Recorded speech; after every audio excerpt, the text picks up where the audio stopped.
ഈശോമിശിഹായ്ക്ക് സ്തുതിയായിരിക്കട്ടെ. ഞാൻ മാണിപ്പറമ്പിലച്ചൻ. Liturgy class 68. മനുഷ്യരുടെ ഒരു മതസമ്മേളനമല്ല സഭയുടെ ലിറ്റർജി. നമ്മൾ ലിറ്റർജിയിൽ ക്രിസ്തുവിൻ്റെ പ്രവൃത്തി അതാണ് ചർച്ച ചെയ്തുകൊണ്ടിരിക്കുന്നത്. കത്തോലിക്ക സഭയുടെ മതബോധനം 1054 മുതൽ 1090 വരെ. അതിൽ 1088 നമ്മൾ ഇന്ന് ചർച്ച ചെയ്യുന്നത്. ആ പാരഗ്രാഫ് ഇങ്ങനെയാണ്: തൻ്റെ രക്ഷാകർമ്മം പ്രദാനം ചെയ്യുക അല്ലെങ്കിൽ പകർന്നു കൊടുക്കുക എന്ന ഇത്ര മഹത്തായ ഒരു കൃത്യം ചെയ്യാൻ ക്രിസ്തു തൻ്റെ സഭയിൽ എപ്പോഴും സന്നിഹിതനാണ്, വിശേഷിച്ച് അവളുടെ ലിറ്റർജിയുടെ ആഘോഷത്തിൽ. മുൻപ് കുരിശിൽ തന്നെ അർപ്പിച്ച അവൻ തൻ്റെ ശുശ്രൂഷകൻ എന്ന ആളിൽ സന്നിധനാവുക മാത്രമല്ല, ആ വൈദികന്റെ ശുശ്രൂഷയിലൂടെ ഇപ്പോൾ അത് തന്നെ അർപ്പിക്കുമ്പോൾ അവൻ കുർബാന എന്ന ബലിയിൽ, വിശേഷിച്ച് ദിവ്യകാരുണ്യ സാദൃശ്യങ്ങളിൽ പ്രത്യക്ഷനാവുകയാണ്. അവൻ തന്റെ ശക്തിയാൽ കൂദാശകളിൽ സന്നിഹിതനാവുന്നത് കൊണ്ട് ആരെങ്കിലും മാമോദിസം മുക്കുമ്പോൾ യഥാർത്ഥത്തിൽ ക്രിസ്തു തന്നെയാണ് അയാളെ സ്നാനപ്പെടുത്തുന്നത്. സഭയിൽ വിശുദ്ധ ലിഖിതങ്ങൾ വായിക്കുമ്പോൾ അവൻ തന്നെയാണ് സംസാരിക്കുന്നത് എന്നതിനാൽ അവൻ്റെ വചനത്തിൽ അവൻ സന്നിഹിതനാണ്. അവസാനമായി, എൻ്റെ നാമത്തിൽ 2 or 3 പേർ ഒരുമിച്ച് കൂടുന്നിടത്ത് അവരുടെ ഇടയിൽ ഞാൻ ഉണ്ടായിരിക്കുമെന്ന് അവൻ വാഗ്ദാനം ചെയ്തിട്ടുള്ളതിനാൽ സഭ പ്രാർത്ഥിക്കുകയും പാടുകയും ചെയ്യുമ്പോൾ അവൻ സന്നിഹിതനാണ്. ഞാനതിൻ്റെ ഇംഗ്ലീഷ് കൂടി ഒന്ന് വായിക്കുകയാണ്. To accomplish so great a work, the dispensation or communication of his work of salvation, Christ is always present in his church, especially in her liturgical celebrations. He is present in the sacrifice of the Mass, not only in the person of his minister, the same now offering through the ministry of priests, who formerly offered himself on the cross, especially in the Eucharistic species. By his power, he is present in the sacraments, so that when anybody baptizes, it is really Christ himself who baptizes. He is present in his word, since it is he himself who speaks when the Holy Scriptures are read in the church. Lastly, he is present when the church prays and sings, for he has promised, where 2 or 3 are gathered together in my name, there am I in the midst of them. Gospel of Matthew 18:20. ഇത് 2 സോനോദോസിലെ സാക്രോസാങ്ക്തും കൊഞ്ചീലിയം എന്ന് പറയുന്ന ആ രേഖയിലെ 7ാമത്തെ ഖണ്ഡത്തിനെ അടിസ്ഥാനമാക്കിയിട്ടാണ് ഈ paragraph കത്തോലിക്ക സഭയുടെ മതബോധനം 1088 എഴുതിയിരിക്കുന്നത്. പ്രധാനമായിട്ടും സഭയുടെ ലിറ്റർജിയിൽ ക്രിസ്തുവിൻ്റെ സാന്നിധ്യം, അതാണ് ഇവിടെ ഊന്നൽ കൊടുത്ത് പറയുന്നത്. പ്രാർത്ഥിക്കാനായി മനുഷ്യർ സമ്മേളിക്കുന്നതല്ല സഭയുടെ ലിറ്റർജി. ഞാനത് പല പ്രാവശ്യം പറഞ്ഞിട്ടുണ്ട്. പ്രാർത്ഥിക്കാനായി മനുഷ്യർ സമ്മേളിക്കുന്നതല്ല സഭയുടെ ലിറ്റർജി. പ്രത്യുത ദൈവവും മനുഷ്യരും തമ്മിലുള്ള കൂടിക്കാഴ്ചയാണ്. ദൈവവും മനുഷ്യരും തമ്മിലുള്ള കൂടിക്കാഴ്ച. അതിനാൽ 2 പ്രധാനപ്പെട്ട കാര്യങ്ങളാണ് ഈ ഖണ്ഡിക അല്ലെങ്കിൽ ഈ വകുപ്പ് നമ്മെ പഠിപ്പിക്കുന്നത്. 1, വർണ്ണിക്കാനാവാത്ത വിധം മഹത്തായ ക്രിസ്തുവിൻ്റെ രക്ഷാകർമ്മം നമുക്ക് പകർന്നു തരുന്നതിന് ക്രിസ്തു തന്നെ അവൻ്റെ സഭയിൽ സന്നിഹിതനാണ്. അത് ദൈവം എല്ലായിടത്തും സന്നിഹിതനാണ്, സർവ്വവ്യാപിയാണ്, ആ അർത്ഥത്തിലല്ല, വളരെ കോൺക്രീറ്റ് ആയിട്ട് മൂർത്തമായ അർത്ഥത്തിൽ. ക്രിസ്തുവിൻ്റെ പെസഹ രഹസ്യം എന്ന് പറഞ്ഞാൽ ക്രിസ്തു സംഭവം എന്നൊക്കെ പറഞ്ഞാൽ അവൻ്റെ മരണം, ഉത്ഥാനം, സ്വർഗാരോഹണം, പരിശുദ്ധാത്മാവ് വർഷിക്കൽ. പക്ഷെ അത് സംഭവിക്കണമെങ്കിൽ ദൈവം മനുഷ്യനാകണമായിരുന്നു. അപ്പോൾ ദൈവത്തിൻ്റെ മനുഷ്യാവതാരം, അവൻ്റെ പരസ്യ ശുശ്രൂഷ, മരണം, ഉത്ഥാനം, സ്വർഗാരോഹണം, പരിശുദ്ധാത്മാവിന് വർഷിക്കൽ, ഇതെല്ലാത്തിനും കൂടിയിട്ട് ഒറ്റ വാക്ക് ഉപയോഗിക്കുമ്പോൾ അല്ലെങ്കിൽ ഒരു പ്രയോഗമാണ് പെസഹ രഹസ്യം. ഈ ക്രിസ്തുവിൻ്റെ പെസഹ രഹസ്യത്തിൻ്റെ ഫലം നമ്മിലേക്ക് പ്രസരിപ്പിക്കുക എന്ന കൗദാശിക വ്യവസ്ഥ, ഇക്കോണമി ഓഫ് സാൽവേഷൻ, എങ്ങനെ നടപ്പിലാക്കുന്നുവെന്നാണ് ഇവിടെ പഠിപ്പിക്കുന്നത്.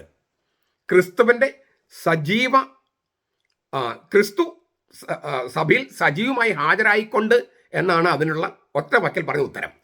ക്രിസ്തു തൻ്റെ സഭയിൽ സജീവമായി ഹാജരായിക്കൊണ്ട്. ആ സജീവമായി എന്നുള്ളത് നമുക്ക് കുറച്ചുകൂടി വിശദീകരിക്കാനുണ്ട്, നമുക്ക് കാത്തിരിക്കാം. 2, ഈ സാന്നിധ്യം, ഇവൻ്റെ ഹാജരാകൽ 4 തരത്തിലാണ് സഭയിൽ അനുഭവപ്പെടുന്നത്. ഒന്ന്, കുർബാനയുടെ ബലിയിൽ, the sacrifice of the mass എന്നാണ് ഇംഗ്ലീഷ് ഉപയോഗിക്കുന്നത്. മാസ് എന്നതിന് ശരിക്കും അയക്കപ്പെടൽ എന്നാണ്, വിശുദ്ധ അയക്കപ്പെടൽ. എങ്കിലും നമ്മൾ കുറച്ചുകൂടി എളുപ്പത്തിൽ മനസ്സിലാക്കാൻ ഈ കുർബാനയുടെ ബലിയിൽ എന്ന് ഉപയോഗിക്കുന്നു, the sacrifice of the mass. അതാണ് ഒന്നാമത്തെ കാര്യം. രണ്ട്, ഇത് നമ്മൾ വിശദീകരിക്കും, അതിനു മുമ്പ് ഞാനൊന്ന് പറഞ്ഞു പോകുകയാണ്. രണ്ട്, കൂദാശകളിൽ. മൂന്ന്, തിരുവചനത്തിൽ. നാല്, പ്രാർത്ഥിക്കാനായി സഭ സമ്മേളിക്കുമ്പോൾ. ഒരു കാര്യം പെട്ടെന്ന് നമ്മുടെ മനസ്സിലേക്ക് വരും, കുർബാനയുടെ ബലിയും പ്രാർത്ഥിക്കാനായി സഭ സമ്മേളിക്കുന്നതും രണ്ടും രണ്ടാണ്. അതാണ് ഇവിടെ തിരിച്ചെഴുതിയിരിക്കുന്നത്. കുർബാനയുടെ ബലിയിൽ, അത് വെറും പ്രാർത്ഥനയല്ല, പ്രാർത്ഥിക്കാനായി സഭ സമ്മേളിക്കുമ്പോൾ. അപ്പോൾ ലിറ്റർജി അല്ലാത്തൊരു സമ്മേളനത്തെക്കുറിച്ചാണ് അത് പറയുന്നത്. നമുക്കത് വിശദമായി ചർച്ച ചെയ്യാം ഈ 4 കാര്യങ്ങൾ. കുർബാനയുടെ ബലിയിൽ കർത്താവ് ഹാജരാകുന്നു, ക്രിസ്തു ഹാജരാകുന്നു. എങ്ങനെ? കുർബാന അർപ്പിക്കുന്ന വൈദികനിലും വിശേഷിച്ച് ദിവ്യകാരുണ്യ സാദൃശ്യങ്ങളായ അപ്പത്തിലും വീഞ്ഞിലും. 2 കാര്യങ്ങൾ അവിടെ പറയുന്നത്. കുർബാനയുടെ ബലിയിൽ കർത്താവായ ക്രിസ്തു സന്നിഹിതമാകുന്നത് രണ്ട് സംഗതികളിലാണ്. ഒന്ന്, ബലിയർപ്പിക്കുന്ന വൈദികനിൽ. മറ്റൊന്ന്, ഈ ദിവ്യകാരുണ്യ സാദൃശ്യങ്ങളായ അപ്പത്തിലും വീഞ്ഞിലും. ക്രിസ്തു സന്നിഹിതനാകുന്നത് കൊണ്ട് മാത്രമാണ് കൂദാശ ഫലപ്രദമാകുന്നത്. ക്രിസ്തു വെറുതെ അങ്ങ് സന്നിഹിതനാവുകയല്ല. ഞാൻ പറഞ്ഞല്ലോ, സർവ്വവ്യാപിയായ ദൈവം എല്ലായിടത്തും ഇല്ലേ? ആൾക്കാർ ചോദിക്കുന്ന ചോദ്യമാണ്. ദൈവം എല്ലായിടത്തുമുണ്ട്, പക്ഷേ എല്ലായിടത്തുമുള്ള ആ ദൈവമല്ല ഇവിടെ സന്നിഹിതമാകുന്നത്. മറിച്ച് ഞാൻ നേരത്തെ പറഞ്ഞു, ദൈവം മനുഷ്യനായി ഭൂമിയിൽ പാർത്തു, മനുഷ്യാവതാരം. അവൻ പരസ്യ ശുശ്രൂഷ ചെയ്തു, മരിച്ചു, സഹിച്ചു, മരിച്ചു, ഉത്ഥാനം ചെയ്തു, സ്വർഗത്തിൽ സംഭവിക്കപ്പെട്ടു, പരിശുദ്ധാത്മാ വർഷിച്ചു. ആ ക്രിസ്തു, ദൈവവും മനുഷ്യനും പാപമില്ലാത്തവനുമായ ക്രിസ്തു സഭയിൽ കൂദാശയിൽ സന്നിഹിതമാകുന്നത് കൊണ്ട് മാത്രമാണ് ആ കൂദാശ ഫലപ്രദമാകുന്നത്, ഫലം നൽകുന്നത്. അതായത് അവൻ്റെ രക്ഷാകർമ്മം വർണ്ണിക്കാനാവാത്ത വിധം അത്ര മഹത്തായ ആ രക്ഷാകര കൃത്യം നമ്മിലേക്ക് പ്രസരിപ്പിക്കാൻ, നമുക്ക് പകർന്നു നൽകാൻ കഴിയുന്നത്. കൗദാശികമായിട്ട് ഹാജരാകുന്നു എന്നാണ് ഇതിനെ പറയുക. അതിനു വേണ്ടിയാണ്, അതായത് ഇത് നടക്കണമെങ്കിൽ ഈ സർവ്വവ്യാപിയായ ദൈവത്തിന് പുരോഹിതന്മാർ ആവശ്യമില്ല. പക്ഷെ ഇങ്ങനെ കൗദാശികമായിട്ട് സന്നിഹിതമാകണമെങ്കിൽ അവന് പുരോഹിതന്മാർ വേണം. അതിനു വേണ്ടിയാണ് 12 സ്ലീഹന്മാരെ പ്രത്യേകമായി തിരഞ്ഞെടുത്തത്. അത് പരസ്യ ശുശ്രൂഷ തുടക്കത്തിലേ തിരഞ്ഞെടുത്തു. അവരെ തിരഞ്ഞെടുത്തിട്ടാണ് പരസ്യ ജീവിതം ആരംഭിക്കുന്നത് തന്നെ. മാത്രമല്ല, ആ 12 പേരെ പട്ടം കൊടുത്ത് വാഴിച്ചു. അപ്പോൾ ക്രിസ്തുവും അവൻ്റെ സ്ലീഹന്മാരും പിൻഗാമികളും അവൻ്റെ ജനവും, ഇങ്ങനെ ഉള്ള 3 ഗണം ആളുകളുടെ ഒരു സംഗമ വേദിയാണ് ലിറ്റർജി. ഞാൻ അതിൻ്റെ ഒരു ഉദാഹരണം പറയാനായിട്ട്, എളുപ്പത്തിൽ മനസ്സിലാക്കാൻ ഒരു ഇത് പറയാം. ഈ സീറോ മലബാർ സഭയുടെ കുർബാന ആരംഭിക്കുന്നത് ലത്തീൻ സഭയിലെ ഒരു ആൻറ്റിഫൺ, ഓരോ ദിവസത്തിനും അതിൻ്റെ ആൻറ്റിഫൺ ഉണ്ട്. ആ ആൻറ്റിഫൺ ഉള്ളതുപോലെ, അതായത് പിതാവിനും പുത്രനും പരിശുദ്ധാത്മാനും വെച്ചല്ല ലത്തീൻ സഭയിലും കുർബാന ആരംഭിക്കുന്നത്, മറിച്ച് ആൻറ്റിഫൺ ചൊല്ലിക്കൊണ്ടാണ്. ഈ ആൻറ്റിഫൺ ചൊല്ലുന്നതിന് പകരം ചിലപ്പം അവർ എൻട്രൻസ് ഹിം, പ്രവേശന ഗീതം പാടാം ആൻറ്റിഫണ് പകരമായിട്ട്. പ്രവേശന ഗീതം ഇല്ലെങ്കിൽ, പ്രവേശന ഗീതം ഉണ്ടെങ്കിൽ പ്രവേശന ഗീതമാണ് കുർബാനയുടെ ആരംഭം. അത് പാട്ടുകാരെ ഇഷ്ടമുണ്ടെങ്കിൽ പാടുന്നതല്ല. അങ്ങനെ ഈ പ്രവേശന ഗീതം ഇല്ലെങ്കിൽ ആൻറ്റിഫൺ വെച്ചാണ് ലത്തീൻ സഭയിൽ കുർബാന ആരംഭിക്കുക, പിതാവിനും പുത്രനും പരിശുദ്ധാത്മാനും വെച്ചിട്ടല്ല. ഇതുപോലെ സീറോ മലബാർ സഭയിലും പിതാവിനും പുത്രനും പരിശുദ്ധാത്മാവിനും, അല്ലെങ്കിൽ പിതാവിൻ്റെയും പുത്രനും പരിശുദ്ധാൽ നാമത്തിൽ എന്ന് പറഞ്ഞിട്ടല്ല കുർബാന ആരംഭിക്കുന്നത്. ചിലരങ്ങനെ ചൊല്ലുന്നുണ്ട്, ചില മെത്രന്മാർ അനുവാദം കൊടുത്തിട്ടുണ്ട്. പക്ഷെ അതൊന്നും സീറോ മലബാർ സഭയുടെ പാരമ്പര്യമല്ല. സീറോ മലബാർ സഭയുടെ പാരമ്പര്യം അറിയാത്ത മെത്രാന്മാരോ അറിഞ്ഞിട്ടും അത് വേണ്ടെന്ന് വിചാരിക്കുന്നവരൊക്കെ ചിലപ്പം അനുവദിച്ചിട്ടുണ്ടാകാം. പക്ഷെ അതൊന്നും സീറോ മലബാർ സഭയുടെ പാരമ്പര്യമല്ല. സീറോ മലബാർ സഭയുടെ പൈതൃകം എന്താണ്? പുക്താനെ ഹോൻ പുക്താനെ ദെ മിശിക എന്ന് പറഞ്ഞുകൊണ്ടാണ്. പുക്താനെ ഹോൻ പുക്താനെ ദെ മിശിക. ഇത് രസകരമായ സംഗതി, സീറോ മലബാർ സഭയിൽ ആരംഭിച്ച് കൽദായ സഭയിലേക്ക് വ്യാപിച്ച ഒരു പാരമ്പര്യമാണ്. സീറോ മലബാർ സഭയിൽ ആരംഭിച്ച് കൽദായ സഭയിലേക്ക് പോയ അവരുടെ സഭയ്ക്ക് ചേരും എന്ന് കണ്ടപ്പോൾ എടുത്ത ഒരു രീതിയാണ് പുക്താനെ ഹോൻ പുക്താനെ ദെ മിശിക. ഈ സാർവത്രിക സഭയുടെ, ലോകം മുഴുവൻ വ്യാപിച്ച് കിടക്കുന്ന സഭയാണ് സാർവത്രിക സഭ എന്ന് പറയണേ. സാർവലൗകികം, സാർവജനീൻ എന്ന് പറയും. സർവ്വലോകത്തുമുള്ളത്, സർവ്വജനങ്ങളെയും ബാധിക്കുന്നത്. അങ്ങനെ സാർവലൗകികവും സാർവജനീനുമായി സാർവത്രിക സഭയുടെ ഒരു ചെറു പതിപ്പാണ് പള്ളിയിൽ സമ്മേളിക്കുന്നത്. അപ്പോൾ ലിറ്റർജി എന്ന് പറഞ്ഞാൽ തലയും ശരീരത്തിലെ അംഗങ്ങളും, ആ തലയാകുന്ന ക്രിസ്തുവും ശരീരത്തിൽ അംഗങ്ങളായ നമ്മളും ചേർന്ന് പിതാവിനെ ആരാധിക്കുന്നതാണ് ലിറ്റർജി. തലയായ ക്രിസ്തുവും ശിരസായ ക്രിസ്തുവും സഭയുടെ ശിരസായ ക്രിസ്തുവും സഭയിൽ അംഗങ്ങളായ ശരീരമായ നമ്മളും ദൈവപിതാവിനെ ഒരുമിച്ച് ആരാധിക്കുന്നതാണ് ലിറ്റർജി. അപ്പോൾ ഈ തലയോട് ചേർന്ന് അവൻ്റെ ശരീരം വരുമ്പോൾ തലയും ഈ ശരീരവും തമ്മിലുള്ള ഒരു കമ്മ്യൂണിക്കേഷൻ. ഇപ്പം ഞാൻ എൻ്റെ കൈ പൊക്കുന്നു ഇല്ലേ, കൈ പൊക്കുന്നു, ഈ തല തീരുമാനിക്കുന്നുണ്ടല്ലേ കൈ പൊങ്ങുന്നത്, അങ്ങനെയല്ലേ? അതെ. അപ്പോൾ ഈ കൈയും ശരീരം തമ്മിൽ ഒരു കമ്മ്യൂണിക്കേഷൻ നടക്കുകയാണ്. ഇങ്ങനെ കമ്മ്യൂണിക്കേഷൻ ഉണ്ടായിട്ടും ചിലപ്പോൾ വർക്ക് ചെയ്യാണ്ട് വരാം. കമ്മ്യൂണിക്കേഷൻ ഇല്ലെങ്കിലോ വർക്കാവില്ല. നീ കൈപൊക്കൂ എന്ന് പറഞ്ഞിട്ട് ഈ മനസ്സ് തീരുമാനിച്ചാലാണ് കൈപൊങ്ങുക. മനസ്സ് തീരുമാനിച്ചാലാണ് എനിക്കിങ്ങനെ നോക്കാൻ പറ്റുക. അല്ലാതെയും ഉണ്ട് റിഫ്ലക്സ് എന്നൊക്കെ പറയും, എങ്കിലും ഒരു കമ്മ്യൂണിക്കേഷൻ നടക്കുകയാണ്. നമ്മൾ അറിഞ്ഞുകൊണ്ടും അറിയാതെയും കമ്മ്യൂണിക്കേഷൻ ഉണ്ട്. അപ്പോൾ ഈ തലയും ശിരസും ശരീരത്തിലെ അംഗങ്ങളും തമ്മിലൊരു കമ്മ്യൂണിക്കേഷൻ, ആ കമ്മ്യൂണിക്കേഷനാണ് ഇവിടെ ഈ പുക്താനഹോൻ പുക്താനത മിശിക. പുഖെദ് എന്നാണ് അതിൻ്റെ ക്രിയാരൂപം. പുക്താനഹോൻ്റെ ഇല്ലേ പുഖെദ്. മണോരമ പറമ്പലച്ചൻ്റെ സീറോ മലബാർ സഭയുടെ കുർബാന ഒരു പഠനം എന്നുള്ള പുസ്തകത്തിനകത്ത് അദ്ദേഹം അത് അവതരിപ്പിക്കുന്നുണ്ട്, ചിത്രീകരിക്കുന്നുണ്ട്, അതായത് വിശദമായിട്ട് അവതരിപ്പിക്കുന്നുണ്ട്. ഈ പുഖെദ് എന്ന ക്രിയാരൂപത്തിൽ അതിൽ നിന്നാണ് പുക്താന എന്ന നാമരൂപം ഉടലെടുക്കുന്നത്.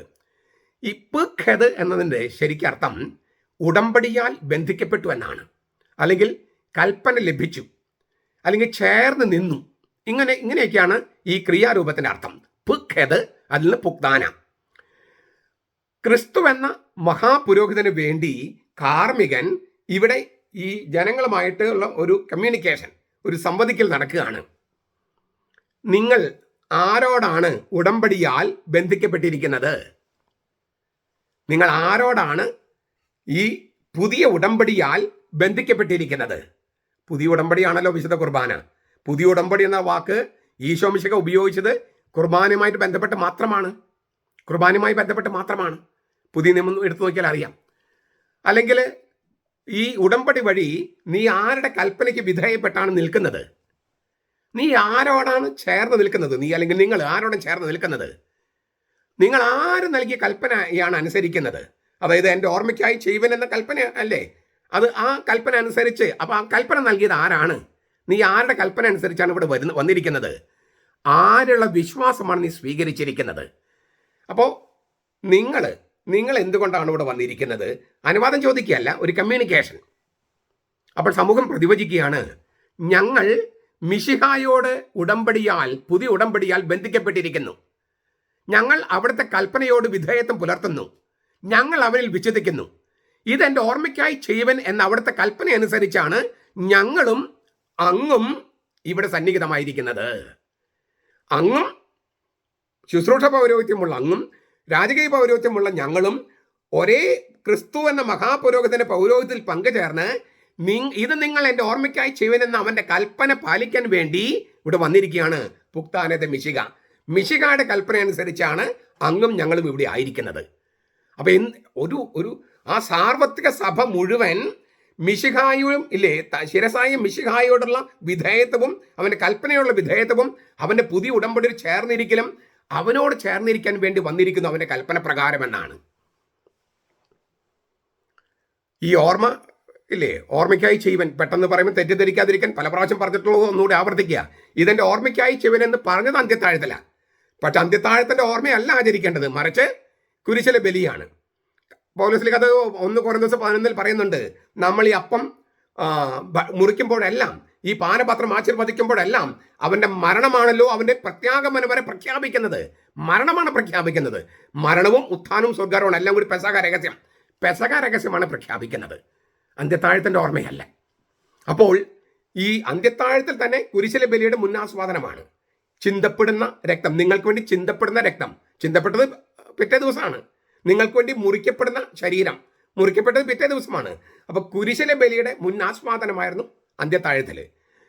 ആ അന്ത്യത്താഴം കുഞ്ഞാടിൻ്റെ, അതായത് അറുക്കപ്പെട്ടതെങ്കിലും എഴുന്നേറ്റ് നിൽക്കുന്ന കുഞ്ഞാട് സ്വർഗത്തിൽ, വെളിപാട് പുസ്തകം 4-5 ആ സിംഹാസനത്തിന് മുമ്പ്, സിംഹാസനം 4-ാമത്തെ അധ്യായത്തിൽ, അറുക്കപ്പെട്ടതെങ്കിലും എഴുന്നേറ്റ് നിൽക്കുന്ന കുഞ്ഞാട് 5-ാമത്തെ അധ്യായത്തിൽ, 19-ാമത്തെ അധ്യായത്തിൽ ആ കുഞ്ഞാടിൻ്റെ കല്യാണം. അപ്പോൾ സ്വർഗത്തിൽ ദിവ്യകുഞ്ഞാടിന്റെ കല്യാണമാണ്. ആ ദിവ്യകുഞ്ഞാടാകട്ടെ അറക്കപ്പെട്ടതെങ്കിലും എഴുന്നേറ്റ് നിൽക്കുന്നു, മരിച്ചു, ഉയർപ്പിക്കപ്പെട്ടു. അങ്ങനെയുള്ള കുഞ്ഞാടിന്റെ കല്യാണത്തിന്റെ, സ്വർഗത്തിലെ കല്യാണത്തിന്റെ മുൻ ആസ്വാദനമായിരുന്നു അന്ത്യത്താഴം. അപ്പൊ കുരിശിലെ ബലിയുടെയും സ്വർഗത്തിലെ ദിവ്യ കുഞ്ഞാടിന്റെയും അറക്കപ്പെട്ട് എഴുന്നേറ്റ് നിൽക്കുന്ന കുഞ്ഞാടിന്റെ കല്യാണത്തിന്റെ മുൻ ആസ്വാദനമാണ് അന്ത്യത്താഴത്തിൽ നടന്നത്. അപ്പോൾ ദൈവം തന്നെ നമുക്ക് ജീവനായി വരികയാണ്. ഈ സ്വർഗത്തിൽ അതാ നടക്കുന്നത്. അത് മുൻകൂറായി നൽകുകയാണ് വിശുദ്ധ കുർബാനയിൽ.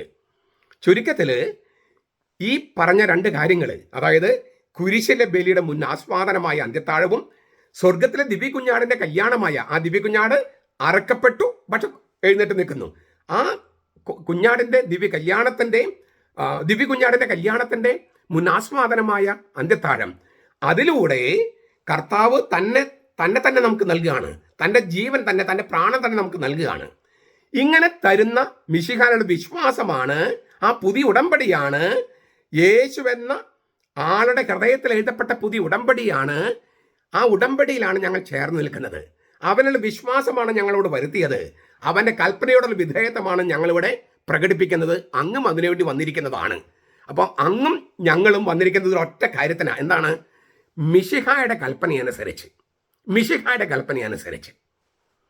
അതില്ലെങ്കിൽ അവിടെ ഈ കുർബാൻ സംബന്ധിക്കാൻ യോഗ്യത അച്ഛനുമില്ല, കപ്പ്യാർക്കും ഇല്ല, ജനങ്ങൾക്കും ഇല്ല. ക്രിസ്തു എന്ന ശിരസിനോട് ചേർന്ന് നിൽക്കുന്ന ശരീരത്തിനെ കുർബാന അർപ്പിക്കാൻ പറ്റൂ. അത് വൈദികനും ജനങ്ങളും. അപ്പോൾ മിശിഹായുടെ കൽപ്പനയനുസരിച്ചാണ്, സഭയോട് ചേർന്ന് നിന്നാണ് ഞങ്ങൾ ഈ കുർബാനയ്ക്ക് വന്നിരിക്കുന്നതെന്ന് ജനങ്ങൾ പറയുമ്പോൾ പുക്താന ഹോൻ പുക്താനത്തെ മിശിഹ വളരെ വലിയൊരു സംഗതിയാണ് പറയുന്നത്. ഞാൻ നേരത്തെ പറഞ്ഞ കാര്യമാണ്. എന്താണ്? ഒരു മതസമ്മേളനമല്ല സഭയുടെ ലിറ്റേർജി. മനുഷ്യർ പ്രാർത്ഥിക്കാനായിട്ട് വന്ന് കൂടുന്നതുമല്ല സഭയുടെ ലിറ്റേർജി.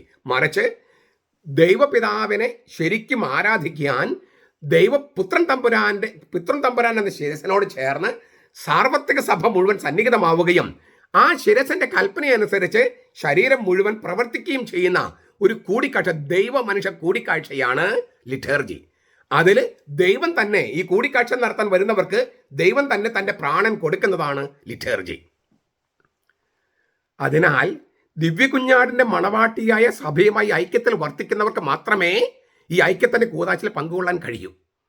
ഇപ്പം എന്തുകൊണ്ടാണ് ഇത് ചൊല്ലാതെ, അത് പുക്താന ഹോൻ പുക്താനത്തെ മിശിഹ ചൊല്ലാതെ പിതാവിൻ്റെയും പുത്രൻ്റെയും പരിശുദ്ധാത്മാ നാമത്തിൽ എന്തുകൊണ്ടാണ് ഈ പല മെത്രാന്മാരും വൈദികരും കുർബാന ചൊല്ലുന്നത് മനസ്സിലായോ? പിന്നെ മിശിഹായുടെ കൽപ്പന, ഇതെൻ്റെ തോന്നിയാസാണ്. ഞാനാണ് ലിറ്റർജിയുടെ അധ്യക്ഷൻ, ഞാനാണ് ഇവിടുത്തെ വൈദികൻ, ഞാനാണ് പുരോഹിതൻ. നിങ്ങൾ ആരാ എന്നോട് കൽപ്പിക്കാൻ? മിശിഹായുടെ കൽപ്പന അനുസരിച്ചാണ് വന്നത്. അത് സഭയാണ് ആ മിശിഹായുടെ കൽപ്പനയിൽ നമ്മൾ ഒന്നിച്ച് നിർത്തുന്നത്. സഭയിലാണ് ഈ കൂദാശ സംരക്ഷിക്കപ്പെട്ടിരിക്കുന്നത്.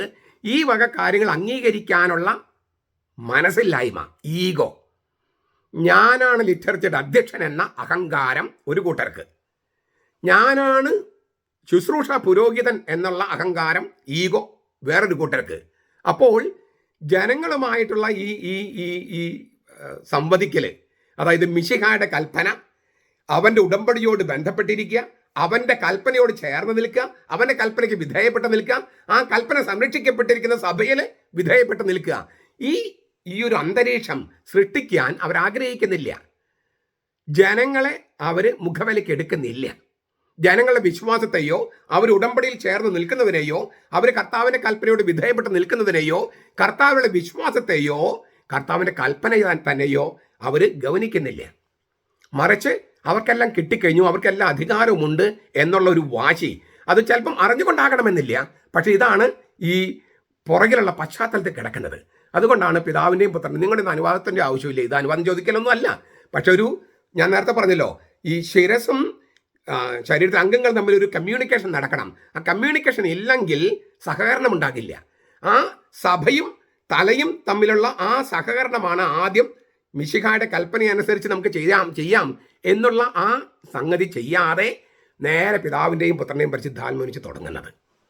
അറിവില്ലായ്മയുമുണ്ട്, അഹങ്കാരവുമുണ്ട്. ഈ അറുക്കപ്പെട്ടതെങ്കിലും എഴുന്നേറ്റ് നിൽക്കുന്ന കുഞ്ഞാട് വളരെ പ്രധാനപ്പെട്ട സംഗതിയാണത്. ദൈവപിതാവ് ബുദ്ധിയുള്ള മനുഷ്യരിൽ നിന്ന് ആഗ്രഹിക്കുന്ന ഒരേ ഒരു ബലി അനുസരണമാണ്. ആ അനുസരണം എന്ന് പറയുന്നത് മാനുഷിക അനുസരണമാണ്. എല്ലാം തികഞ്ഞ അനുസരണമായിരിക്കണം. ഒരിക്കലും പിന്നീട് ലംഘിക്കാൻ പറ്റാത്ത അനുസരണമായിരിക്കണം. അങ്ങനെയുള്ള ഒരു അനുസരണത്തിന്മേൽ മാത്രമേ പുതിയ ഉടമ്പടി എഴുതപ്പെടാൻ പറ്റൂ. ഇതാണ് യെരമ്യാ പ്രവാചകൻ 33, 31 മുതൽ 33 വരെ വാക്യങ്ങൾ പറഞ്ഞത്. ഹൃദയത്തിൽ എഴുതപ്പെടുന്ന ഉടമ്പടി എന്ന് പറഞ്ഞാൽ മനുഷ്യ ഹൃദയത്തിൽ, അത് ഏതെങ്കിലും മനുഷ്യ ഹൃദയത്തിലല്ല, ഇല്ലേ, ദൈവവും മനുഷ്യനും പാപമില്ലാത്തവനുമായ ഒരാളുടെ ഹൃദയത്തിൽ, അതും എഴുതി കഴിഞ്ഞാൽ ഒരിക്കലും മായ്ക്കാൻ പറ്റാത്തത്, ഒരിക്കലും ലംഘിക്കാൻ പറ്റാത്തത്, എല്ലാം തികഞ്ഞത്, പരിപൂർണതയുള്ള അനുസരണം. അങ്ങനെയുള്ളൊരു അനുസരണമാണ് ദൈവം മനുഷ്യവംശത്തിൽ നിന്ന് ആഗ്രഹിച്ചത്. അത് കൊടുക്കാൻ മനുഷ്യന് പറ്റാതെ വന്നപ്പോഴാണ് പുത്രൻ തമ്പുരാൻ മനുഷ്യനായി വന്ന് മനുഷ്യർക്ക് വേണ്ടി മനുഷ്യ ഹൃദയത്തിൽ, അവൻ്റെ മനുഷ്യ ഹൃദയത്തിൽ ഈ എല്ലാം തികഞ്ഞ അനുസരണം എഴുതപ്പെട്ടത്. ഇതാണ് ഫിലിപ്പിയ ലേഖനം 2-ാമത്തെ അധ്യായം 6 മുതൽ 11 വരെ വാക്യങ്ങൾ. അവൻ അനുസരണമുള്ളവനായി തന്നെ താഴ്ത്തി കുരിശ് മരണം വരെ, അനുസരണം താഴ്ത്തി മരണം വരെ, കുരിശ് മരണം വരെ, അതിനാൽ അവനെ അത്യധികം ഉയർത്തി. എവിടത്തോളം? ദൈവത്തിൻ്റെ വലത്തുവശം വരെ. അപ്പം ഇതാണ് അറുക്കപ്പെട്ടതെങ്കിലും കൊല്ലപ്പെട്ടതെങ്കിലും എഴുന്നേറ്റ് നിൽക്കുന്ന കുഞ്ഞാടെന്ന് പറയുന്നതിന് അർത്ഥം അതാണ്. അങ്ങനെ അനുസരണമുള്ളവനായി താഴ്ത്തി മരണം വരെ, കുരിശ് മരണം വരെ അനുസരണമുള്ളവനായി താഴ്ത്തി. ആ അനുസരണമാണ്, കുരിശ് മരണമാണ് ദൈവപിതാവിന് കൊടുക്കുന്ന എല്ലാം തികഞ്ഞ ബലി. ആ അനുസരണം, അതാണ് ദൈവം ആഗ്രഹിക്കുന്ന ബലി. ആ ബലിയിൽ എല്ലാം തികഞ്ഞ ആ അനുസരണം എന്ന ബലിയിൽ കർത്താവ് നമ്മെ എടുത്തു വെക്കാനായിട്ട് നാം അനുവദിക്കുന്നതാണ് ലിറ്റർജി. നമുക്ക് അത്രയും ഒരു അനുസരണം കൊടുക്കാൻ കഴിയില്ല. പക്ഷേ അവൻ്റെ അനുസരണത്തിലേക്ക് നാം എടുത്തു വെക്കാതെ ആ ബലി അർപ്പിക്കാനും നമുക്ക് പറ്റില്ല. അവൻ്റെ ബലി നമ്മുടെ ബലി ആകണമെങ്കിൽ നമ്മളെ തന്നെ അവൻ്റെ അനുസരണത്തിലേക്ക് എടുത്തു വെക്കാൻ നാം അനുവദിക്കണം. ആ അനുവദിക്കലാണ് നമ്മൾ പള്ളിയിൽ ചെന്ന് മിശിഹായുടെ കൽപ്പന അനുസരിച്ച് അങ്ങ് ബലിയർപ്പിച്ചാലുമെന്ന് നമ്മൾ പറയുന്നത്. നമ്മൾ അച്ഛൻ ചോദിക്കുന്നത്, പുക്താനഹോൻ, നിങ്ങൾ ഏത് ഉടമ്പടി അനുസരിച്ചാണ് ഇവിടെ വന്നിരിക്കുന്നത്? ആരുടെ കൽപ്പന അനുസരിച്ച് ഇവിടെ വന്നിരിക്കുന്നത്? നിങ്ങൾ എന്ത് അനുഷ്ഠിക്കാനാണ് ഇവിടെ വന്നിരിക്കുന്നത്? എന്താണ് നിങ്ങളുടെ വിശ്വാസം? അപ്പോൾ പറയാണ്, മിശിഹായുടെ കൽപ്പന അനുസരിച്ചാണ് ഞങ്ങൾ വന്നിരിക്കുന്നത്. പുക്താനത്തെ മിശിഹ അവൻ്റെ പുതിയ ഉടമ്പടിയിൽ ഞങ്ങളെ ചേർത്തിട്ടുണ്ട്. അതിലേക്ക് ഞങ്ങൾ ഇന്ന് എടുത്തു വെക്കണം. ഇപ്പോൾ അതിനാണ് അങ്ങേക്ക് അവൻ പട്ടം നൽകിയിരിക്കുന്നത്, ശുശ്രൂഷ പൗരത്വം നൽകുന്നത് അതിനു വേണ്ടിയിട്ടാണ്.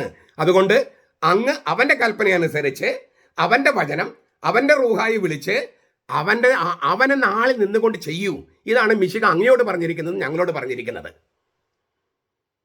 ഇങ്ങനെ ഇതിനെയാണ് കൂതാശ എന്ന് പറയുന്നത്. കൂതാശ ദൈവത്തിൻ്റെ പ്രവൃത്തി, പരിശുദ്ധൻ്റെ പ്രവൃത്തി എന്നാണ് അതിൻ്റെ അർത്ഥം. പരിശുദ്ധൻ എന്ന് പറഞ്ഞാൽ യേശു ക്രിസ്തുവാണ്. പരിശുദ്ധൻ്റെ പ്രവൃത്തിയാണ് കൂതാശ. കാദോഷം എന്ന് പറഞ്ഞാൽ ഹോളി ആക്ട് ഓഫ് ക്രൈസ്റ്റ്, ക്രിസ്തുവിൻ്റെ പരിശുദ്ധ പ്രവൃത്തിയാണ് കൂതാശ. കാദോഷം എന്നാണ് ഹീബ്രുവിൽ ഉപയോഗിക്കുന്നത്.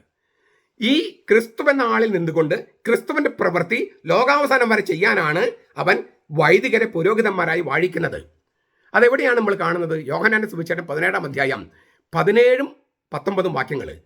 യോഹന്നാൻ 17, 19. കർത്താവ് ആദ്യം പറയണ്, ഞാൻ അവർക്ക് വേണ്ടി എന്നെ തന്നെ വിശുദ്ധീകരിക്കുന്നു. നമുക്ക് അത്ഭുതം തോന്നുന്നത് എന്താ ഇങ്ങനെ കർത്താവ് പറയണേന്ന്? എന്നെ തന്നെ വിശുദ്ധീകരിക്കുന്നു. കർത്താവിൽ എന്തിട്ട് വിശുദ്ധീകരിക്കാതിരിക്കുന്നത്? അവൻ ദൈവമല്ലേ, അവൻ പാപമില്ലാത്തവനല്ലേ, മനുഷ്യനാണെങ്കിലും പാപമില്ലാത്തവനല്ലേ, പിന്നെ എന്തിനാണ് തന്നെ തന്നെ വിശുദ്ധീകരിക്കുന്നു പറയണേ? എന്താണ് പുത്രനിൽ ഇത്ര വിശുദ്ധീകരിക്കാൻ കിടക്കണേ? ശരിക്കും ആ വാക്കിൻ്റെ അർത്ഥം ഞാൻ എന്നെ തന്നെ മാറ്റി നിർത്തുന്നു എന്നാണ്. അതായത് ഞാൻ മഹാപുരോഹിതനായി വാഴിക്കപ്പെട്ടിരിക്കുന്നതാണ്, ഞാൻ മഹാപുരോഹിതനായി മാറ്റി നിർത്തപ്പെട്ടിരിക്കുന്നു എന്നാണ് അതിൻ്റെ അർത്ഥം. 17-19 പറയാണ്, ഇവരെ ഞാൻ ലോകത്തിന് വേണ്ടി അല്ല പ്രാർത്ഥിക്കുന്നത്, ഇവർക്ക് വേണ്ടിയാണ്, പുരോഹിതന്മാർക്ക് വേണ്ടി, ലോകത്തിന് വേണ്ടിയല്ല. ഈ പുരോഹിതന്മാരെ 17-ാമത്തെ അധ്യായം വായിക്കുമ്പോൾ നമ്മൾ പലപ്പോഴും കാണുന്നതാണ്, ഞാൻ ലോകത്തിന് വേണ്ടിയല്ല പ്രാർത്ഥിക്കുന്നത്, ഇവർക്ക് വേണ്ടിയാണ്. അതായത് പുരോഹിതന്മാർക്ക് വേണ്ടി, സ്ലീഹന്മാരായ പുരോഹിതന്മാർക്ക് വേണ്ടി. ഇവരെ സത്യത്താൽ വിശുദ്ധീകരിക്കണമേ, സത്യത്താൽ വിശുദ്ധീകരിക്കണമേ. നിന്റെ വചനമാണല്ലോ സത്യം. ദൈവത്തിൻ്റെ വചനമെന്ന സത്യത്താൽ ഈ സ്ലീഹന്മാരെ, അവരോടൊപ്പം ആയിരിക്കുന്ന 12 പേരെ മാറ്റി നിർത്തണമേ, ദൈവത്തിന് വേണ്ടി മാറ്റി നിർത്തണമേ. അങ്ങനെ സത്യം, തിരുവചനമാകുന്ന സത്യം കൊണ്ട് സ്ലീഹന്മാരെ ദൈവത്തിന് വേണ്ടി മാറ്റി നിർത്തുകയാണ് മഹാപുരോഹിതനായ ക്രിസ്തു.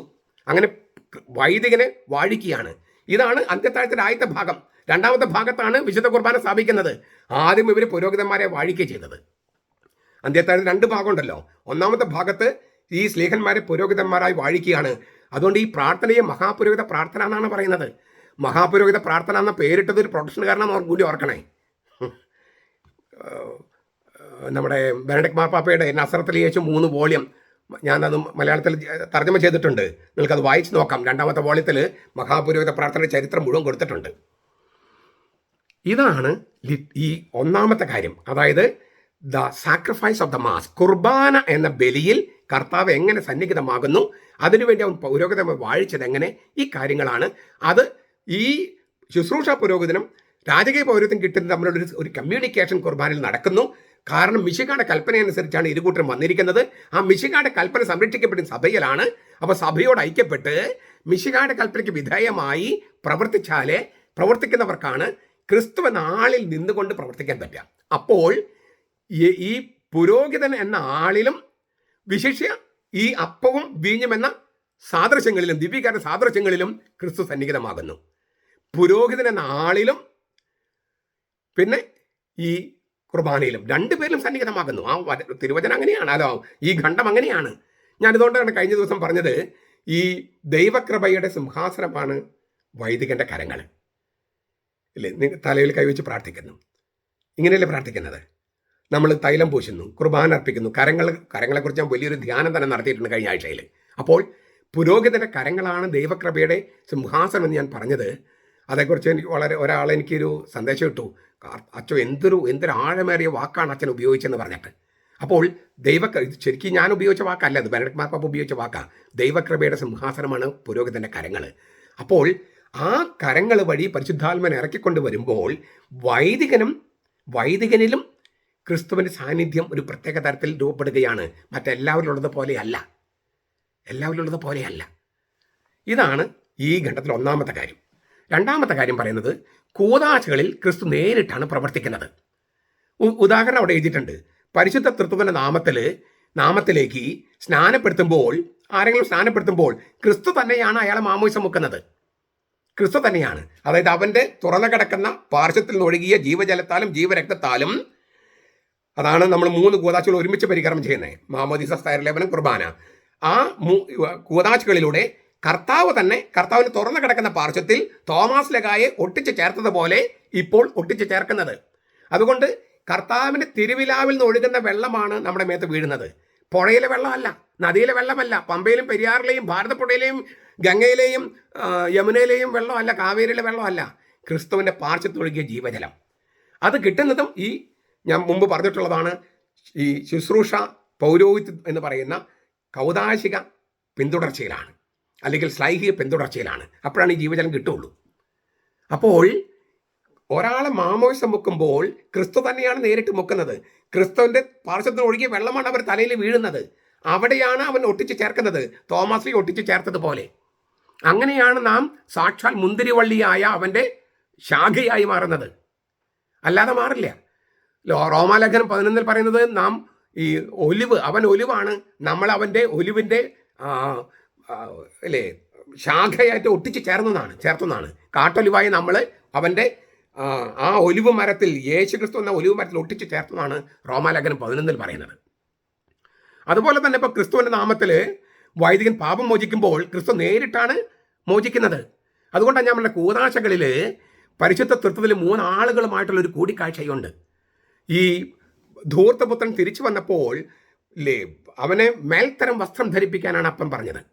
മേൽത്തരം വസ്ത്രം, ദ ബെസ്റ്റ് റോബ്. അതിന് സഭാപിതാക്കന്മാർ വ്യാഖ്യാനിച്ചത് ആദ്യ വസ്ത്രം എന്നാണ്, വരപ്രസാദത്തിൻ്റെ ആദ്യ വസ്ത്രം. അതായത് പാപം ചെയ്യുന്നതിന് മുമ്പ് ആദാമും ഹവ്വയും എങ്ങനെയായിരുന്നുവോ ആ അവസ്ഥയിലേക്ക് നമ്മളെ ഉയർത്തുകയാണ്.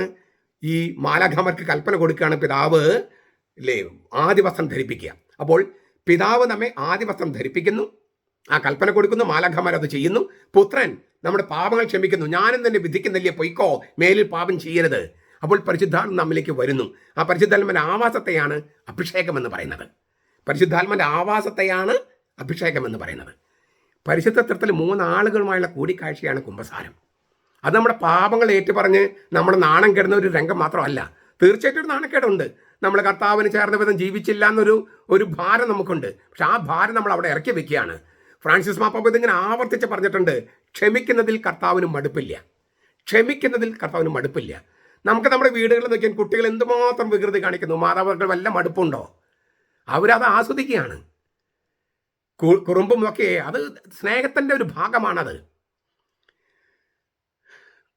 ചുരുക്കത്തിൽ വൈദികൻ പാപങ്ങൾ മോചിക്കുമ്പോൾ ക്രിസ്തുവാണ് നേരിട്ട് പാപങ്ങൾ മോചിക്കുന്നത്. മൂന്നാമത്തെ കാര്യം പറയാണ്, സഭയിൽ തിരുവചനം വായിക്കുമ്പോൾ ക്രിസ്തുവാണ് വാക്കുകളിൽ സംസാരിക്കുന്നത് എന്നതിനാൽ അവൻ വചനത്തിൽ സന്നിഹിതനാണ്. തീർച്ചയായിട്ടും നമ്മൾ പ്രൈവറ്റായിട്ട് വായിക്കുമ്പോഴും അങ്ങനെയുണ്ട്. പക്ഷെ സഭയിൽ വായിക്കുമ്പോൾ അതിനൊരു കൗതാശിക ഭാവം വരും. കാരണം ജീവന്റെ അപ്പം എന്ന ആ പ്രഭാഷണത്തിൽ യോഹന്നാന്റെ സുവിശേഷം 6-ാമത്തെ അധ്യായം, ജീവന്റെ അപ്പത്തിന് രണ്ടർത്ഥമുണ്ട്. ഒന്ന് അവന്റെ വചനം, മറ്റൊന്ന് കുർബാന. ആ പ്രഭാഷണത്തിന്റെ ആദ്യ ഭാഗത്ത് തിരുവചനത്തെയാണ് ജീവൻ അപ്പം എന്ന് പറയുന്നത്. അപ്പോൾ സഭയിൽ ഔദ്യോഗികമായിട്ട് തിരുവചനം വായിക്കുമ്പോൾ ക്രിസ്തുവാണ് നമ്മൾ സംസാരിക്കുന്നത് എന്നതിനാൽ അവൻ ആ വാക്കുകളിൽ ഹാജരുണ്ട്. അതുകൊണ്ട് സഭയുടെ ആരംഭകാലത്ത് തിരുവചനത്തെ കൂതാശയായിട്ടാണ് കണ്ടത്. ഇപ്പോഴും തിരുവചനവും കുർബാനയും തുല്യ പ്രാധാന്യമുള്ളതാണ്. വചന ശുശ്രൂഷയും അനാഫറയും തുല്യ പ്രാധാന്യമാണ്. ഈ പ്രോട്ടസ്റ്റന്റ് സഭകളിൽ വചനത്തിന് അമിത പ്രാധാന്യം കൊടുക്കുകയും കൂതാശിക്ക് പ്രാധാന്യമില്ല. നമുക്കൊരു പ്രശ്നമുള്ളത്, നമ്മൾ കുർബാനയ്ക്ക് അമിത പ്രാധാന്യം കൊടുക്കുകയും വചനത്തിന് പ്രാധാന്യം കൊടുക്കാതെ പോയിട്ടുണ്ട്. ഇപ്പം മാറി വരുന്നു. തുല്യ പ്രാധാന്യമാണ്. അത് തിരുവചനവും കൂതാശയാണ്, തിരുവചന വായനയും കൂതാശയാണ്. അതുകൊണ്ടാണ് എല്ലാവർക്കും ഒന്നും വായിക്കാൻ പറ്റത്തില്ല. വായിക്കാനായിട്ട് ചില നിബന്ധനകളുണ്ട് സഭയിൽ ഔദ്യോഗികമായിട്ട് വായിക്കാൻ. ചെറിയ തോതിൽ നമ്മൾ പ്രൈവറ്റായിട്ട് വായിക്കുമ്പോഴും കർത്താവ് തന്നെയാണ് സംസാരിക്കുന്നത്. രണ്ടും തമ്മിൽ വ്യത്യാസമുണ്ട്. അവിടെ കൗതാശികമായിട്ട് സന്നിഹിതമാകുന്നു എന്നൊരു പോയിന്റ് ഉണ്ട്. നാലാമത് പറയാണ്, പ്രാർത്ഥിക്കാനായി കുർബാനയിൽ സഭയിൽ സമ്മേളിക്കുമ്പോൾ ഈ കർത്താവ് ഹാജരുണ്ട്. ഇത് കൗതാശിക പ്രാർത്ഥനയിൽ അന്തരമുള്ളതാണ്. തുടക്കത്തിൽ പറഞ്ഞല്ലോ 4 തരത്തിലാണ് ഈ ഹാജരെന്ന് പറഞ്ഞു. ഒന്നാമത്തെ എന്താണ്? കുർബാനയാകുന്ന ബലിയിൽ. അതിൽ നിന്ന് വ്യത്യസ്തമുള്ളതാണ് പ്രാർത്ഥിക്കാനായി സമ്മേളിക്കുമ്പോൾ, പാട്ട് പാടാനും പ്രാർത്ഥിക്കാൻ സമ്മേളിക്കുമ്പോൾ. കുർബാന എന്ന ബലിയിൽ നിന്നും കൂതാശകളിൽ നിന്നും അന്തരമുള്ളതാണ് ഈ പ്രാർത്ഥനയെന്ന് വ്യക്തമായി എഴുതിയിരിക്കുകയാണ് ഈ ഖണ്ഡത്തിൽ. പലപ്പോഴും ജനാഭിമുഖ കുർബാന ശരിയാണെന്ന് വാദിക്കാനായി ഈ വചനം എടുത്ത് ഉപയോഗിക്കാറുണ്ട്, ഇല്ലേ? എൻ്റെ നാമത്തിൽ 2-3 പേർ സമ്മേളിക്കുന്നിടത്തൊക്കെ ഞാൻ ഉണ്ടാകുമെന്നല്ലേ കർത്താവ് പറഞ്ഞിരിക്കുന്നത്, ജനാഭിമുഖ കുർബാനയെ ന്യായീകരിക്കാൻ. നമുക്ക് ആ വചനം നോക്കിയാൽ മത്തായിയുടെ സുവിശേഷം 18-ാമത്തെ അധ്യായം 19-20 വാക്യങ്ങളാണ്. വീണ്ടും ഞാൻ നിങ്ങളോട് പറയുന്നു, ഭൂമിയിൽ വെച്ച് നിങ്ങൾ 2 പേർ യാചിക്കുന്ന ഏത് കാര്യത്തിലും ഐകമത്യം ഉണ്ടായാൽ അത് സ്വർഗസ്ഥനായ എൻ്റെ പിതാവിൽ നിന്ന് അവർക്ക് ലഭിക്കും. 2-3 പേർ എൻ്റെ നാമത്തിൽ ഒരുമിച്ച് കൂടുന്നിടത്തെല്ലാം അവരുടെ നടുവിൽ ഞാൻ ഉണ്ടായിരിക്കും. 18-ാമത്തെ അധ്യായം മത്തായിയുടെ സുവിശേഷം എടുത്തു നോക്കിയാൽ തുടക്കം തൊട്ടത് കാണുന്നത് സഭയിലെ നേതാക്കന്മാരെ സംബുദ്ധി ചെയ്തിട്ടാണ് കർത്താവ് സംസാരിക്കണേ. സഭാസംബന്ധമായ പ്രഭാഷണം, the sermon on the church or ecclesiastical sermon എന്നൊക്കെയാണ് ഇതിനെ അറിയപ്പെടുന്നത് തന്നെ. ഈ അധ്യായം സഭയിലെ നേതാക്കന്മാരോടാണ് പറയുന്നത്. അപ്പം നേതാക്കന്മാർക്കുള്ള ഉപദേശമാണത്. അത് മനസ്സിലാക്കി തന്നെ വേണം. ആ വചനവും ഞാൻ ഒന്നുകൂടി വായിക്കാതുകൊണ്ട് വീണ്ടും ഞാൻ നിങ്ങളോട് പറയുന്നു, ഭൂമിയിൽ വെച്ച് നിങ്ങൾ 2 പേർ യാചിക്കുന്ന ഏത് കാര്യത്തിലും ഐകമത്യമുണ്ടായാൽ അത് സ്വർഗസ്ഥനായ എൻ്റെ പിതാവിൽ നിന്ന് അവർക്ക് ലഭിക്കും. ഇതാണ് 19-ാമത്തെ വാക്യം. 2 പേർ ചേർന്ന് യാചിക്കുന്ന ഏത് കാര്യത്തിലും ഐകമത്യമുണ്ടായാൽ. ഐക്യതയോടെയുള്ള പ്രാർത്ഥനയെക്കുറിച്ചല്ല ഈ തിരുവചനം, അതല്ല യേശുവിടെ പറയുന്നത്. ഇവിടെ ഐകമത്യം എന്നൊരു ഉപയോഗിച്ചിരിക്കുന്ന വാക്ക് തന്നെ സിംഫോണയിൻ എന്നാണ്. സിംഫോണയിൻ, സ്വരച്ചേർച്ച, സ്വരലയം എന്നൊക്കെയാണ് ആക്ഷരികം. സിംഫണി എന്ന് പറയില്ലേ, സിംഫോണയിൻ എന്നാണ് ഗ്രീക്ക് സിംഫണി. നീതിന്യായ വ്യവസ്ഥയുമായി ബന്ധപ്പെടുത്തിയാണ് ഇവിടെ ഉപയോഗിച്ചിരിക്കുന്നത്. 2 പേർ യാചിക്കുന്നത് ദൈവത്തോടല്ല, കോടതിയോടാണ്. അതിൽ ഈ തിരുവചനത്തിന്റെ ധ്വനി ഇങ്ങനെയാണ്: വ്യവഹരിച്ച് നേടാൻ ശ്രമിക്കുന്ന അവകാശവാദത്തിൽ 2 പേർ യോജിപ്പിലെത്തിയാൽ, വ്യവഹരിച്ച് കോടതിയിൽ വ്യവഹാരം നടത്തി നേടാൻ ശ്രമിക്കുന്ന ഒരു അവകാശവാദത്തിൽ 2 പേർ യോജിപ്പിലെത്തിയാൽ സിംഫണയൻ അത് സ്വർഗസ്ഥനായ പിതാവിൽ നിന്ന് ലഭിക്കും. അതായത് കോടതിക്ക് പുറത്ത് വെച്ച പ്രശ്നം രമ്യതയോടെ പരിഹരിക്കാൻ 2 പേർ ശ്രമിച്ച് വിജയിച്ചാൽ, സ്വരച്ചേർച്ച ഉണ്ടായാൽ അത് സ്വർഗസ്ഥനായ പിതാവിന് ഇഷ്ടപ്പെട്ട കാര്യമായിരിക്കും. സഭാ കോടതിയിലേക്കും മതക്കോടതിയിലേക്കും വ്യവഹാരം എത്തിക്കാതെ പ്രശ്നം പരിഹരിക്കാൻ യേശു ആവശ്യപ്പെടുന്നു. ഇപ്പോൾ സീറോ മലബാർ സഭയിൽ അങ്ങനെ ഒരു സാഹചര്യം ഉണ്ടായിട്ടുണ്ട്. ബസിലിക്ക പള്ളിയിൽ, എറണാകുളം കത്തീഡ്രൽ ബസിലിക്ക പള്ളിയിലെ പ്രശ്നം പരിഹരിക്കാൻ നീതിന്യായ കോടതിക്ക് പുറത്ത് വെച്ച് പരിഹരിക്കാൻ ഒരു മധ്യസ്ഥൻ നിയമിച്ചിരിക്കുന്നു. അതിൽ ഐകമത്യം ഉണ്ടായാൽ, സിംഫോണയിൻ ഉണ്ടായാൽ, ആ കാര്യമാണ് ഇവിടെ പറയുന്നത്.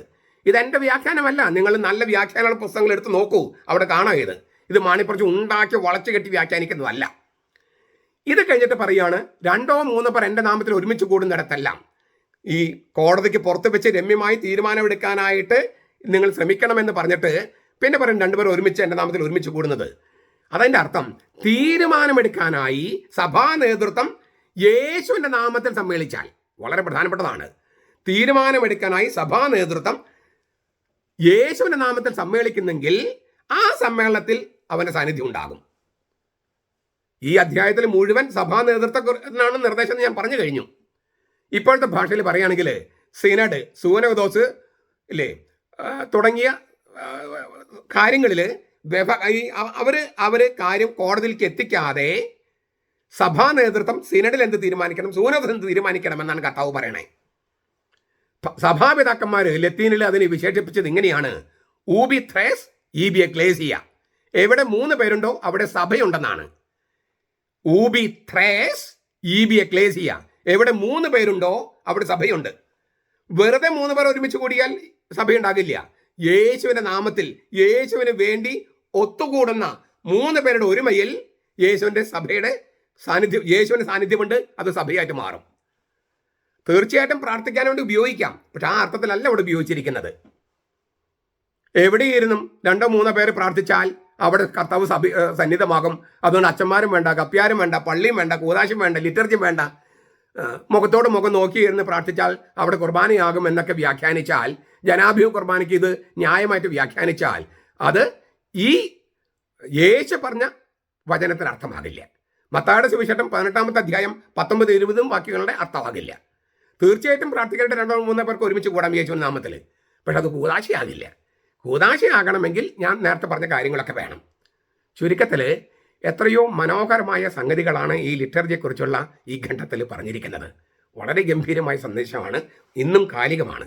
അതിനാൽ എല്ലാ കാലത്തേക്കും കാലികമായ സംഗതികളാണ് തിരുവചനം. ഇപ്പോൾ നമ്മുടെ ഇടയിൽ ചില സംഗതികൾ നടക്കുമ്പോൾ ഈ വചനങ്ങളുടെ അർത്ഥം കൂടുതൽ ക്ലിയർ ആകുകയാണ്. പക്ഷേ എന്നും ഈ വചനത്തിന് അർത്ഥം ഉണ്ടായിരുന്നു.